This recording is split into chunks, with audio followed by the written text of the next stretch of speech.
Shalom saudaraku, jumpa lagi dalam Suara Gembala. Saudaraku, kali ini saya akan ajak Anda sekalian untuk belajar tentang satu kata, yaitu kerajaan imam. Apakah yang dimaksud dengan kerajaan imam itu? Nah, kita akan melihat sejarahnya terlebih dahulu di dalam Keluaran 19 ayatnya yang ketiga mulai. Saya bacakan saudaraku. Lalu naiklah Musa menghadap Allah, dan Tuhan berseru dari gunung itu kepadanya, beginilah kau katakan kepada keturunan Yakub, dan kau beritakan kepada orang Israel. Ayat 4, kamu sendiri telah melihat apa yang kulakukan kepada orang Mesir, dan bagaimana aku telah mendukung kamu di atas sayap Raja Wali.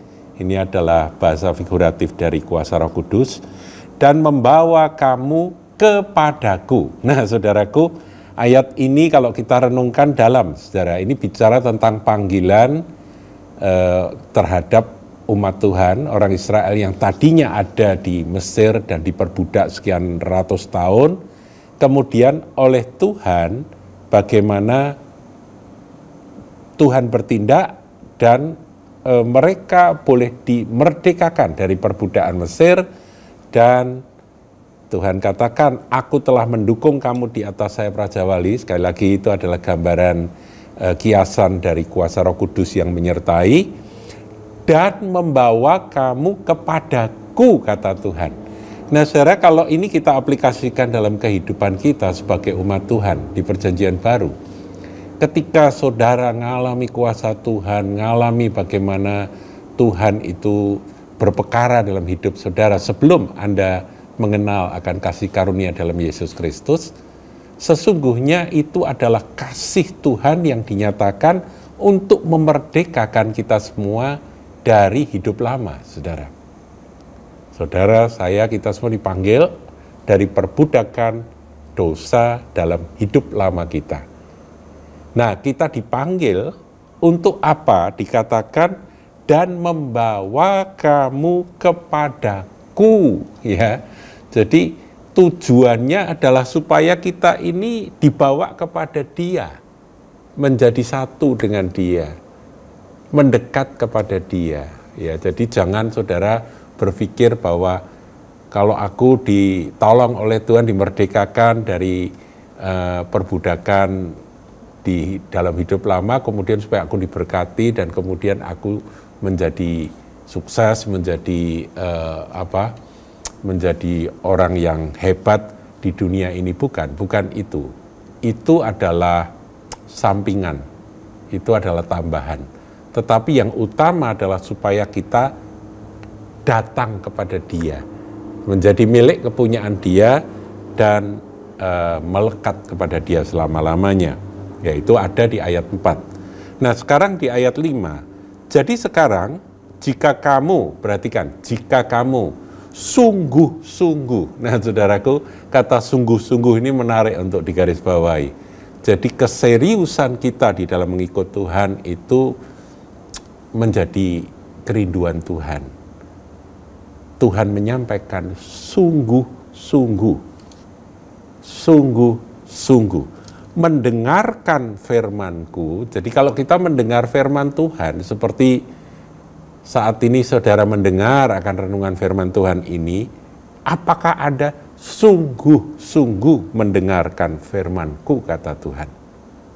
Nah, itu sikap hati kita, yang tentunya hanya kita dan Tuhan yang tahu. Dan yang kedua, berpegang pada perjanjian-Ku. Ketika kita mendengar firman Tuhan, kita tahu dalam firman Tuhan ada banyak perjanjian-perjanjian. Perjanjian itu selalu dua pihak, saudara. Tuhan menyampaikan akan kehendaknya, kemudian ada bagian-bagian yang harus dilakukan oleh orang yang menerima perjanjian itu. Ya seperti ini tadi, dikatakan sungguh-sungguh mendengar. Itu merupakan satu syarat untuk kita menerima perjanjian Tuhan. Dan berpegang pada perjanjian artinya kita melakukan bagian kita sebagaimana Tuhan sudah berfirman dan menjanjikan akan perkara-perkara indah di dalam hidup kita. Itu semua dapat kita temukan di dalam Alkitab. Nah, kemudian apa yang dia janjikan kalau kita dua hal itu kita lakukan, yaitu sungguh-sungguh mendengarkan firman dan berpegang teguh pada perjanjiannya, maka kamu akan menjadi harta kesayanganku. Kalimat harta kesayangan, milik kepunyaanku sendiri dan sebagainya itu diulang-ulang, saudaraku ya, di dalam Taurat Musa ini.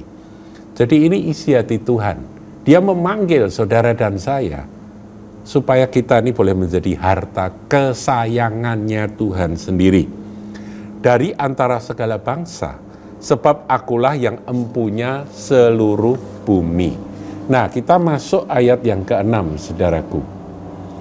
Kamu akan menjadi bagiku kerajaan imam.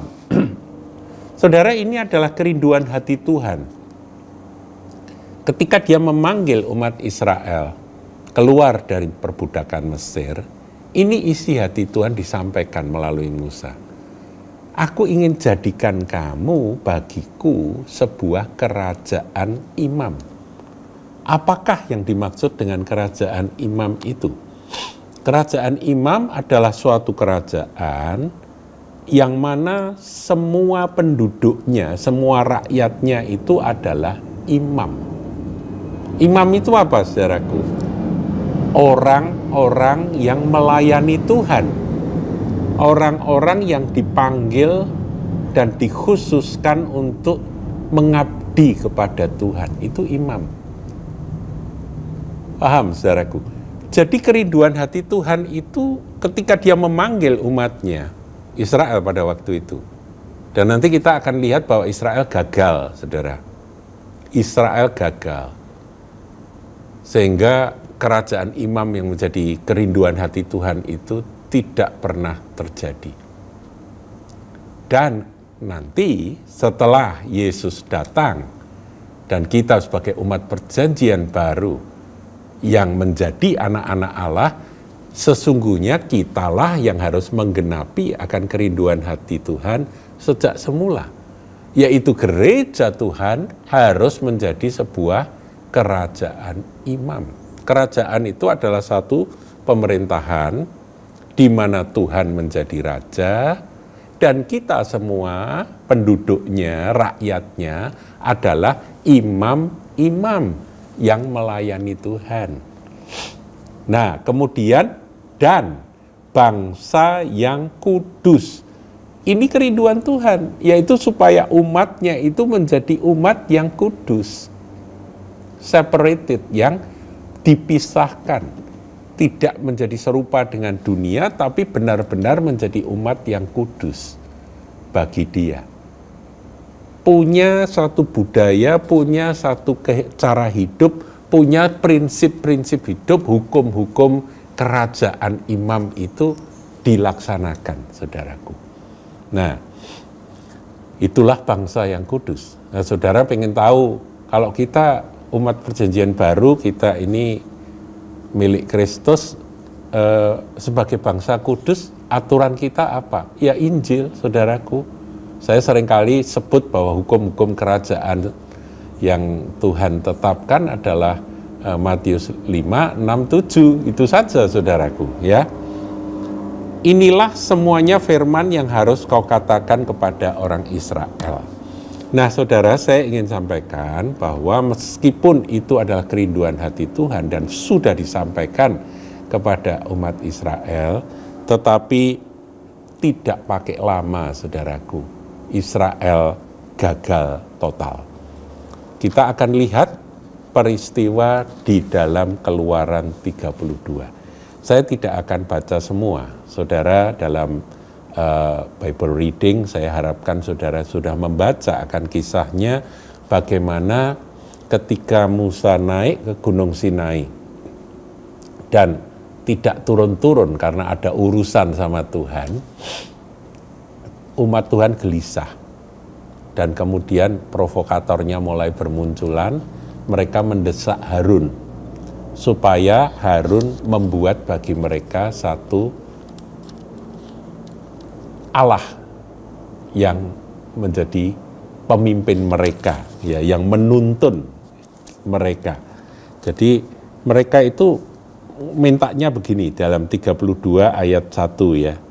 Ketika bangsa itu melihat bahwa Musa mengundur-ngundurkan turun dari gunung itu, maka berkumpullah mereka mengerumuni Harun dan berkata kepadanya, "Mari buatlah untuk kami Allah yang akan berjalan di depan kami, sebab Musa ini orang yang telah memimpin kami keluar dari tanah Mesir, kami tidak tahu apa yang telah terjadi dengan dia."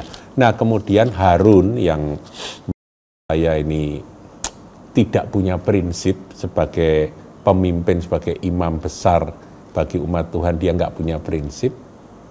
Akhirnya Harun didesak dan Harun membuat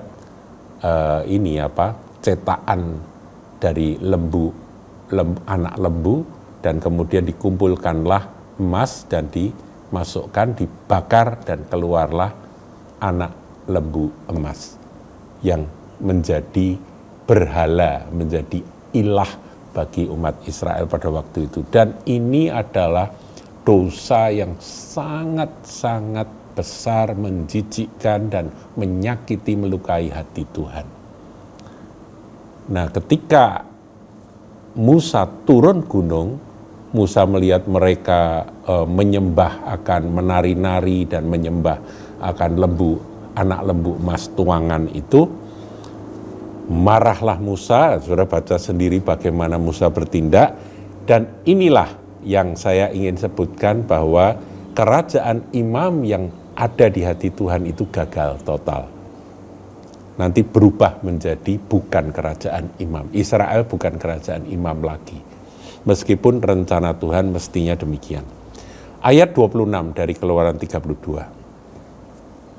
Maka berdirilah Musa di pintu gerbang perkemahan itu serta berkata, "Siapa yang memihak kepada Tuhan, datanglah kepadaku." Lalu berkumpullah kepadanya, perhatikan, lalu berkumpullah kepadanya kepada Musa seluruh Bani Lewi. Ayat 27, berkatalah ia kepada mereka, "Beginilah firman Tuhan Allah Israel, baiklah kamu masing-masing mengikatkan pedangnya pada pinggangnya dan berjalan kian kemari melalui perkemahan itu dari pintu gerbang ke pintu gerbang, dan biarlah masing-masing membunuh saudaranya dan temannya dan tetangganya." Ayat 28, Bani Lewi melakukan seperti yang dikatakan Musa, dan pada hari itu tewaslah kira-kira 3.000 orang dari bangsa itu. Jadi saudaraku, ketika terjadi dosa besar atas umat Israel dengan mereka menyembah anak lembu emas itu, yang memihak kepada Musa hanya Bani Lewi. Dan kemudian terjadilah hal-hal yang mengerikan, ya ini perjanjian lama saudaraku, tentunya tidak bisa kita memandang dengan pengertian atau pemahaman perjanjian baru, ini jauh beda. Pada waktu itu benar-benar keras ya hukumnya. Nah, kemudian mereka saling bunuh dan orang Lewi menjadi istimewa sejak saat itu. Nah, kemudian ketetapan Tuhan beralih dari kerajaan imam, di mana harapan Tuhan, kerinduan Tuhan, semua rakyat penduduknya, nggak peduli dari suku apa, semuanya adalah imam-imam yang melayani Tuhan, akhirnya berubah menjadi imamat Lewi. Semua harus melalui akan orang-orang Lewi. Hanya orang Lewi yang bisa menjadi imam. Nah, saudaraku, bagaimana dengan kita yang hidup dalam perjanjian baru? Mestinya, saudaraku, tidak ada lagi imamat, ya tanda kutip, seperti imamat Lewi itu di dalam perjanjian baru. Itulah sebabnya para pemimpin gereja yang ada ini, mestinya mereka bukan imam, ya, bukan priest. Kalau mereka disebut pastor atau gembala, itu iya memang itu ada 5 jabatan, itu ada saudaraku. Penatua ada saudaraku ya. Tetapi mereka bukan imam. Bukan, saudara. Dalam gereja Tuhan seharusnya nggak boleh ada imam. Karena imam itu seakan-akan mewakili akan umat Tuhan untuk menghadap Allah. Kalau tidak ada imam, mereka tidak bisa langsung menghadap Allah. Nah, ini bukan maunya Tuhan. Maunya Tuhan, kehendak Tuhan adalah setiap kita dapat berhubungan langsung dengan Bapa Surgawi di dalam nama Tuhan Yesus, yaitu melalui kuasa Roh Kudus yang menolong kita. Kita bisa langsung berdoa. Nah, para gembala, para penatua, para pemimpin yang dipakai Tuhan itu hanyalah membimbing, memperlengkapi, menolong, mengajar. Tapi soal hubungan kepada Tuhan langsung, saudara. Jadi kalau merasa bahwa aku ini nggak bisa langsung kepada Tuhan, itu keliru, itu salah. Tuhan Yesus mati, darahnya tercurah bagi Anda, bagi saya, bagi kita semua. Dan kita adalah anak-anak Allah yang Maha Tinggi. Nah, karena kita adalah anak Allah, ya kita ini bisa ngomong sama Bapak kita. Maka dari itu Tuhan Yesus ketika ngajari berdoa, doanya ya langsung. Kalau kamu berdoa, berdoalah demikian. Bapa kami yang ada di dalam surga. Kami di sini merujuk kepada umat Tuhan, gereja Tuhan. Seluruh umat Tuhan adalah anak-anak, adalah imam-imam. Nah, kemudian kalau imam itu kan melayani umat, melayani manusia, supaya mereka boleh nyambung kepada Tuhan kan. Juga selain melayani Tuhan kan juga demikian, nyambung kan. Imam itu kan pengantara. Yesus kan disebut imam besar kita. Nah, siapakah yang kita layani? Dunia, saudaraku. Nah, itu kita lihat di dalam Perjanjian Baru, dalam 1 Petrus 2 ayat yang ke-9, saudaraku. Di sini dikatakan, tetapi kamulah bangsa yang terpilih, imamat yang rajani, kerajaan imam tadi, bangsa yang kudus, umat kepunyaan Allah sendiri. Itu kita, saudaraku. Indah sekali ya. Supaya, nah ini loh, sebagai imam-imamnya Tuhan, sebagai kerajaan imam, sebagai bangsa yang kudus, umat kepunyaan Allah sendiri, kita ini punya tugas supaya kamu memberitakan perbuatan-perbuatan yang besar dari Dia yang telah memanggil kamu keluar dari kegelapan pada terangnya yang ajaib. Jadi yang kita layani adalah dunia. Kita melayani dunia dan nyambungkan akan orang-orang yang ada di dunia ini untuk mengenal akan kasih karunia dalam Yesus Kristus, sehingga mereka menjadi milik kepunyaan Bapa Surgawi di dalam Kristus. Ini tugas kita sebagai bagian dari kerajaan imam, sebagai imam-imamnya Tuhan di perjanjian baru tersebut. Haleluya. Ya, akibatnya di situ ayat 10 dikatakan kamu yang dahulu bukan umat Allah tapi yang sekarang telah menjadi umatnya. Nah, ini semakin banyak orang-orang yang bukan umat Allah menjadi umat Tuhan. Haleluya. Demikian saudaraku penjelasan tentang kerajaan imam yang merupakan kerinduan hati Bapa Surgawi sejak semula. Kiranya tergenapi di dalam gereja Tuhan. Tuhan Yesus memberkati.